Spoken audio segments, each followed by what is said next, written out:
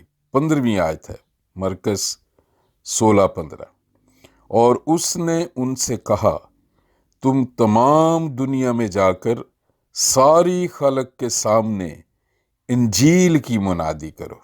کس کی منادی کرو؟ انجیل۔ انجیل کا کیا معنی ہے؟ خوشی کی خبر۔ کیونکہ شریعت میں جو موسوی شریعت تھی اس میں خوشی کی خبر نہیں تھی، وہ اس لیے کہ ہر وقت انسان کو اسے پورا کرنے کے لیے پوری کوشش کرنی پڑتی تھی، اور اگر پوری شریعت کو دیکھیں وہ ساری جسمانی طور پر انہیں کس طرح چلنا ہے، کہاں جانا ہے، وہ سارا پڑھیں، بڑا مشکل ہوتا تھا۔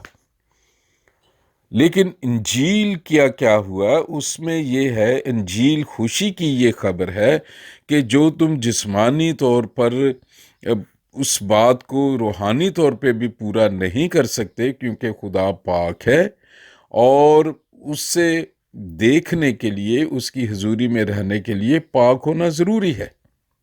اور خداوند یسوع مسیح نے اپنی صلیبی موت سے، اپنے خون سے ہمیں دھو دیا۔ اب جو بھی ایمان لاتے ہیں، گناہ کا زور ان پر ٹوٹ جاتا ہے، کیونکہ یسوع مسیح نے گناہ پر فتح پائی ہے۔ جب ہم کفارہ کہتے ہیں، کفر کا مطلب ہوتا ہے ڈھانک دینا۔ یسوع مسیح کا اب جو قربانیاں ہوتی تھی، جانوروں کا خون لوگوں کے گناہوں کو ڈھانک دیتا تھا، لیکن پرابلم یہ تھا جانوروں کے خون سے۔ عبرانیوں کے خط میں مقدس پولس اس پہ بات کرتے ہیں تفصیلاً۔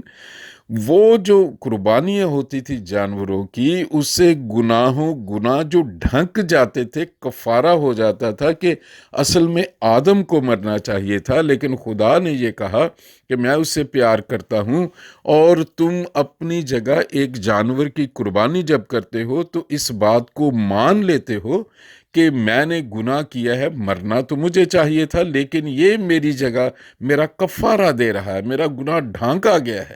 لیکن ان قربانیوں سے، ان جانوروں کے خون سے جو گناہ ہے وہ ڈھانکے تو جاتے تھے، لیکن گناہ کا زور اسی طرح قائم رہتا تھا۔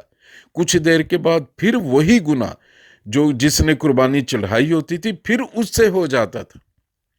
پھر وہ ایک دوسرا جانور لے کر ہیکل میں جاتا تھا یروشلم میں، اور کاہن اس کے لیے قربانی چڑھاتا تھا۔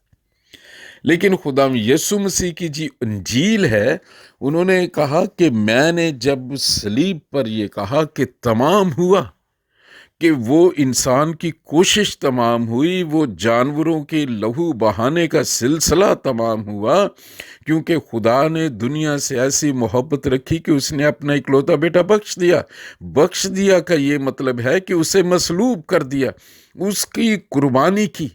وہ چھری جو رکی ہوئی تھی ابراہیم نے، جب خدا نے ابراہیم کو، یہ ایک سمبولک بات ہے، ایک تمثیل کہہ لیں یا تشبیہ کہہ لیں، کہ اس وقت ابراہیم کو کہا کہ اپنے عزیز بیٹے کی قربانی کر۔ ہم اس کہانی کو جانتے ہیں، لیکن جیسے ہی ابراہیم اسحاق پہ اپنی چھری چلانے لگے تو آواز آئی، رک جا، اور اس کی جگہ ایک مینڈا دیا۔ اب یہاں وہ ازلی جو پلان ہے، بخش دیا کا مطلب ہے کہ پھر قربان کر دیے۔ وہ چھری پھر جو ہے وہ کلوری پر چلائی۔ اس سے پہلے خدا یسوع مسیح نے جو 7 کلمات کہے، اس میں پوری علم الہیات اور خدا کا منصوبہ ہے، معافی کا منصوبہ۔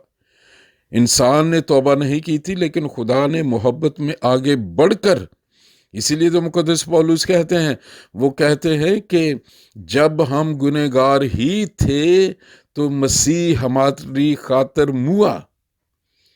اب خدا یسوع مسیح نے کہا کہ انجیل کی منادی کرو، خوشی کی یہ بات بتاؤ کہ اب تمہیں قربانیاں چڑھانے کی، اب تمہیں وہ شریعت پہ اتنا گہرا خود عمل کرنے کی ضرورت نہیں ہے، بلکہ صرف مجھ پر ایمان لے آؤ۔ اور کیونکہ میں نے فتح پالی ہے گناہ پر، میں نے شکست دے دی ہے شیطان کو، مجھ پر جیسے ہی ایمان لاؤ گے تو تمہاری فطرت میں بدل دوں گا، میں تمہاری زندگی میں آ جاؤں گا۔ اور پھر وہ کیا کہتے ہیں 16ویں آیت، جو ایمان لائے، پہلی بات ہے، دوسری بات ہے اور بپتسمہ لے، تو تیسری بات ہے وہ نجات پائے گا۔ پھر آگے بہت سخت بات انہوں نے کہی، اور جو ایمان نہ لائے وہ مجرم ٹھہرایا جائے گا۔ ٹھیک ہے، اب پہلا جو خدا یسوع مسیح نے پہلا سٹیپ بتایا ہے، ایمان لانا۔ ایمان کیوں لانا ضروری ہے؟ اب دیکھیں جو عدن میں ہوا، اصل میں جو خدا کا منصوبہ ہے، خدا کی بادشاہی آسمان میں، جس کا خدا یسوع مسیح نے شاگردوں کو بھید کے بارے میں بھید کی بات بتائی، انہوں نے کہا جب تم دعا کرنا تو پھر اس طرح دعا کرنا کہ اے ہمارے باپ تو جو آسمان پر ہے، تیرا نام پاک مانا جائے، تیری بادشاہی آئے، کیونکہ خدا کی بادشاہی وہ قادر مطلق ہے، اس نے کائنات کو بنایا۔ پیدائش کی پہلے باب کو پڑھ کے دیکھیں، ایک ایک چیز میں وہ قادر مطلق ہے۔ پھر خدا کا منصوبہ یہ تھا، انہوں نے یہ کہا کہ آؤ ہم، پیدائش پہلا باب 26ویں آیت سے آگے پڑھ کے دیکھیں، آؤ ہم انسان کو اپنی مانند، اپنی صورت پر اور اپنی شبیہ کی مانند بنائیں۔ اور پھر انسان کو بنایا گیا، وہاں پڑھیں، اور وہاں یہ تھا کہ وہ زمین پر اختیار رکھے، وہی اختیار جو خدا آسمان میں رکھتا ہے۔ خدا کی جو بادشاہی ہے، بادشاہ جو بولتا ہے وہ حکم بن جاتا ہے، اور بادشاہی میں جمہوریت نہیں ہوتی۔ خدا نے جو کہہ دیا وہ، اور خدا یہی تو، خدا نے جو ایک ہی حکم زمین پر اب آدم کو اس بادشاہی کا ریپریزنٹ خدا نے بنایا تھا، اور اسے حکم دیا تھا، سب کچھ اسے دیا۔ اس نے کہا اختیار رکھو ایک ایک چیز پہ، آپ پیدائش کا پہلا باب پڑھ کے دیکھیں۔ اور اس کے بعد صرف ایک حکم دیا اسے کہا کہ تو اس نیک و بد کی پہچان کے درخت کے پھل میں سے نہ کھانا۔ خدا نہیں چاہتا تھا کہ وہ بدی کو بھی جانے، وہ صرف پاکیزگی کو، نیکی کو ہی جانتا تھا۔ لیکن شیطان، اس نے کہا کہ یہ میری جگہ کیوں بادشاہ زمین پر بنے، آدم کیوں بادشاہی کو ریپریزنٹ کرے۔ اس نے کیا کیا؟ اس نے خدا کے دیے ہوئے حکم میں ملاوٹ کی، اور اس نے حوا کو یہ کہا کہ جب تم یہ پھل کھاؤ گے تم خدا جیسے ہو جاؤ گے۔ اب آدم نے خدا کے حکم پر ایمان وہ رکھتا تھا، وہ پھل نہیں کھاتا تھا۔ حوا کو بھی اس نے کہا ہوا تھا وہ اس درخت کے ارد گرد سے ضرور گزرتے ہوں گے، لیکن وہ اس حکم پر ایمان لا چکے تھے۔ ایمان لانے کا مطلب ہوتا ہے یقین انہوں نے کر لیا تھا کہ اس درخت کے پھل کھانے سے ہم مر جائیں گے۔ اب شیطان جو چالاک تھا، اس نے اسی حکم کو توڑوایا۔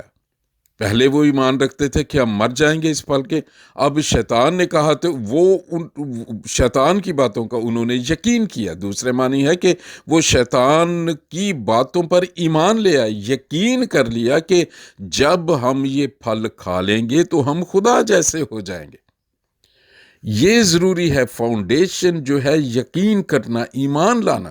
مسیحت میں خوبصورتی یہ ہے کہ ہمیں کوشش نہیں کرنی پڑتی، ہمیں بہت سے اخراجات نہیں کرنے پڑتے، سمپلی اپنے دل سے ایمان لانا ہوتا ہے، یقین کرنا ہوتا ہے کہ مسیح میری خاطر ہوا اور میرے گناہوں کا فدیہ دیا ہے اس نے، اور اب گناہ مجھ پر اختیار نہیں رکھتا۔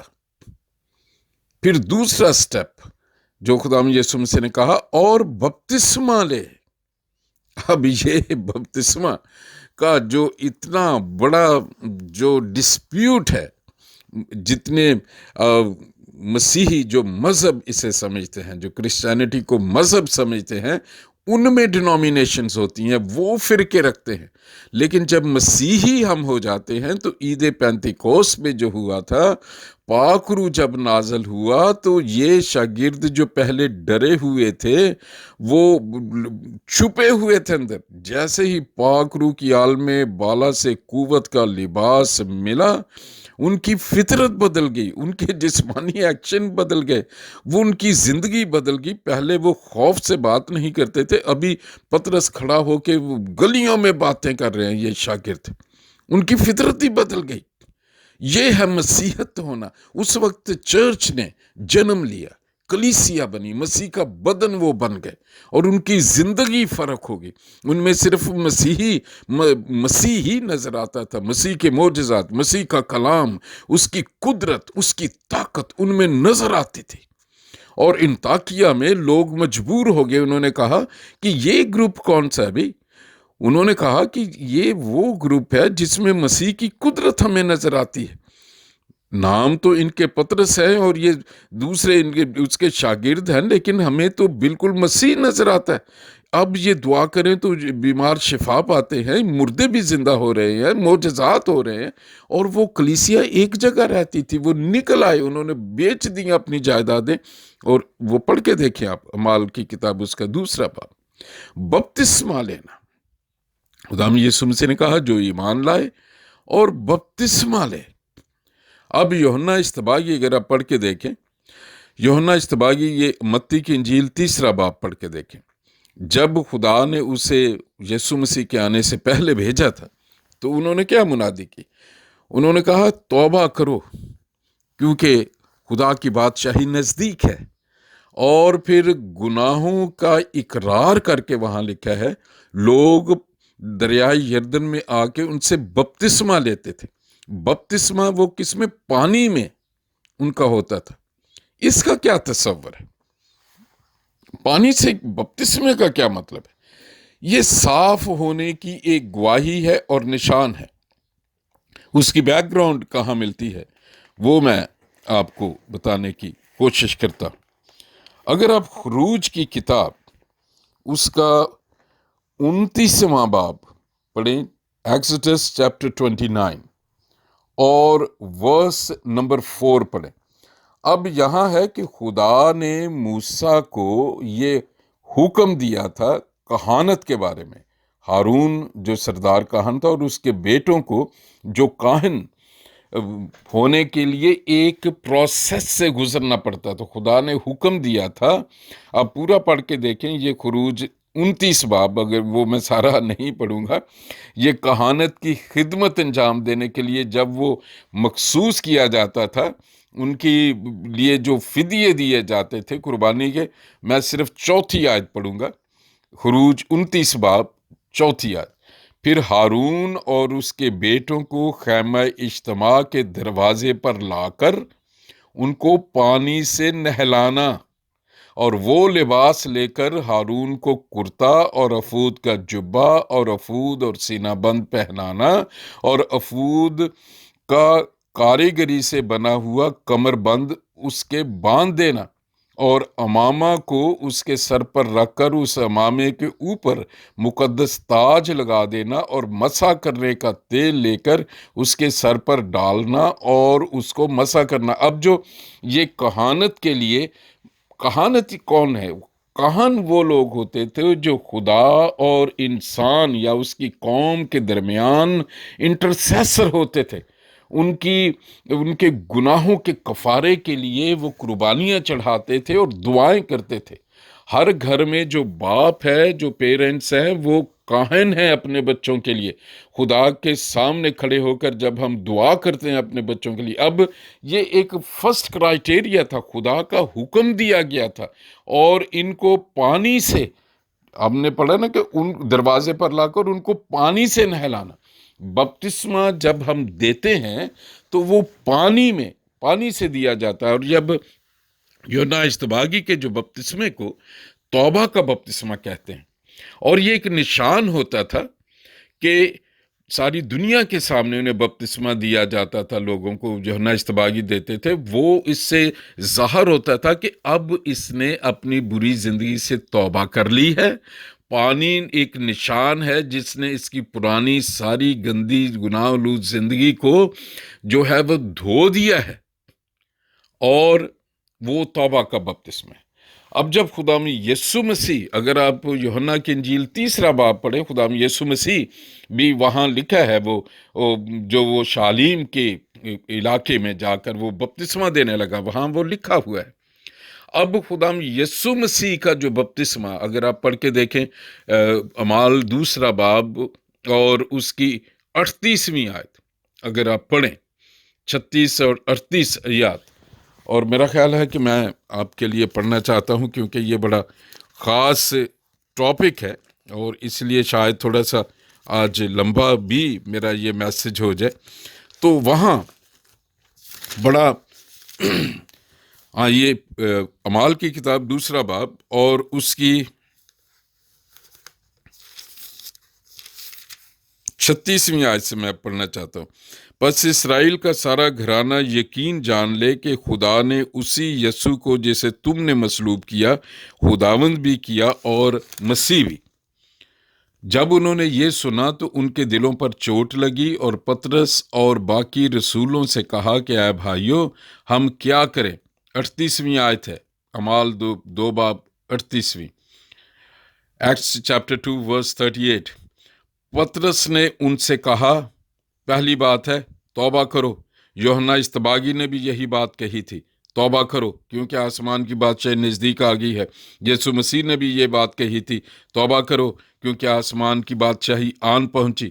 اب پطرس بھی انہیں کہہ رہا ہے، توبہ کرو نمبر 1، اور تم میں سے ہر ایک اپنے گناہوں کی معافی کے لیے یسوع مسیح کے نام پر بپتسمہ لے تو تم روح القدس انعام میں پاؤ گے۔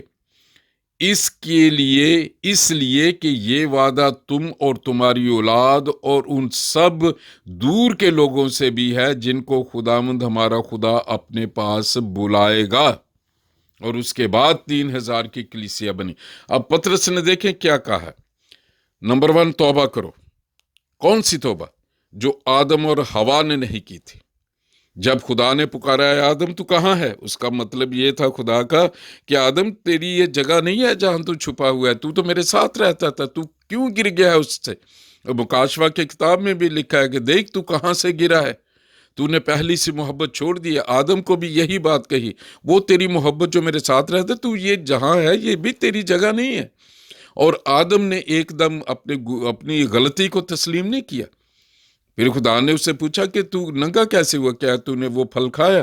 اس نے کہا کہ یہ عورت، اب دیکھیں نہ آدم نے توبہ کی ہے نہ حوا نے توبہ کی، اور پورا پرانا عہد نامہ صرف اسی کی منادی ہوتی رہتی ہے آج تک۔ اگر ابھی تک آپ نے بھی توبہ نہیں کی تو یہ آپ کے لیے منادی ہے۔ پطرس نے کہا نمبر 1 ہے توبہ کرو، وہ جو عدن میں بھی نہیں ہوئی، اور آج تک سارا مسئلہ ہے توبہ ہی نہیں ہو رہی اس گناہ سے۔ پہلے نمبر 1 ہے توبہ کرو، اور پھر اب ہے پہلے تو جو یوحنا اشتباغی کا جو بپتسمہ تھا توبہ کا بپتسمہ تھا۔ اب مقدس پطرس کیا کہتے ہیں؟ اپنے گناہوں کی معافی کے لیے، ہاللیلویہ، کیونکہ صلیب پر خداوند یسوع مسیح نے اپنے خون سے جو ہے، اسی لیے تو مقدس پالوس رومیو کو بڑا خوبصورت کہتے ہیں 6 باب میں، اگر اس کی 23ویں آیت پڑھ کے دیکھیں، گناہ کی مزدوری موت ہے مگر ہمارے خداوند یسوع مسیح میں وہ بھی آپ کے لیے پڑھنا چاہتا ہوں ایگزیکٹ، تاکہ آپ اس کو سمجھ سکیں۔ رومیو اس کا 6 باب اور اس کی 23ویں ورس ہے، کیونکہ گناہ کی مزدوری موت ہے مگر خدا کی بخشش ہمارے خداوند مسیح یسوع میں ہمیشہ کی زندگی ہے۔ گناہ کی مزدوری موت ہے مگر خدا کی بخشش کیا ہے؟ ہمیشہ کی زندگی۔ کس کے ذریعے سے؟ خداوند یسوع مسیح کے وسیلے سے، کیونکہ وہ جب عدن میں گناہ ہوا تو خدا نے پھر جو حیات کے درخت کے ارد گرد پہرا لگوا دیا۔ پڑھ کے دیکھیں، اب خدا کی جو ہمیشہ کی زندگی ہمارے لیے ایمان لانے کے بعد، یسوع مسیح پر ایمان لانے کے بعد ہمارے لیے وہ زندگی میں ہم آ جاتے ہیں، ہمارے گناہ معاف ہو جاتے ہیں۔ اور پطرس نے یہی بات انہیں کہی کہ اپنے گناہوں کی معافی کے لیے یسوع مسیح کے نام میں بپتسمہ لو۔ یسوع مسیح کے نام میں بپتسمے کا مطلب یہ ہے کہ وہ بپتسمہ جو خدا یسوع مسیح نے کہا کہ جو ایمان لائے انہیں باپ، بیٹے، روح القدس کے نام میں بپتسمہ لو۔ اب یہ بپتسمہ مقدس پطرس بھی کہتے ہیں، وہ کہتے ہیں، ان کے خط کو پڑھ کے دیکھیں، پہلا پطرس 3 باب میں اس کا ذکر ہے۔ اس میں وہ کہتے ہیں کہ اسی طرح یہ بپتسمہ تمہیں بچاتا ہے، اس سے جسم کی نجاست کا دور کرنا مراد نہیں، بلکہ خالص نیت سے خدا کے طالب ہونا مراد ہے۔ اب پطرس ہے، اپنی اس پہلی تقریر میں، پہلے میسج میں انہوں نے ذکر کیا کہ روح القدس تم انعام میں پاؤ گے، 39 ورس میں ہے جو میں نے پڑھی، اعمال 2 باب 38-39 ورس میں۔ وہ کہتے ہیں کہ یہ جو پاک روح کی جو بات ہے، اس کا وعدہ تمہارے آنے سے پہلے کیا گیا ہے۔ جو میں نے آپ کے لیے وہ پڑھا، وہ وعدہ کیا ہے؟ اس وعدے کے بارے میں آپ کو بتاتا ہوں۔ یہ حزقیل کی کتاب ہے اور اس میں اس کا 36واں باب آپ پڑھیں، حزقیل چیپٹر 36، اور اس کی جو میں آپ کے سامنے ان آیات کو پڑھنا چاہتا ہوں۔ یہ حزقیل چیپٹر 36 اور میں اس کی ورس 24 سے آپ کے لیے پڑھوں گا۔ کیونکہ میں تم کو ان قوموں میں سے نکال لوں گا اور تمام ملکوں میں سے فراہم کروں گا اور تم کو تمہارے وطن میں واپس لاؤں گا۔ 25ویں آیت ہے، دھیان سے سنیے۔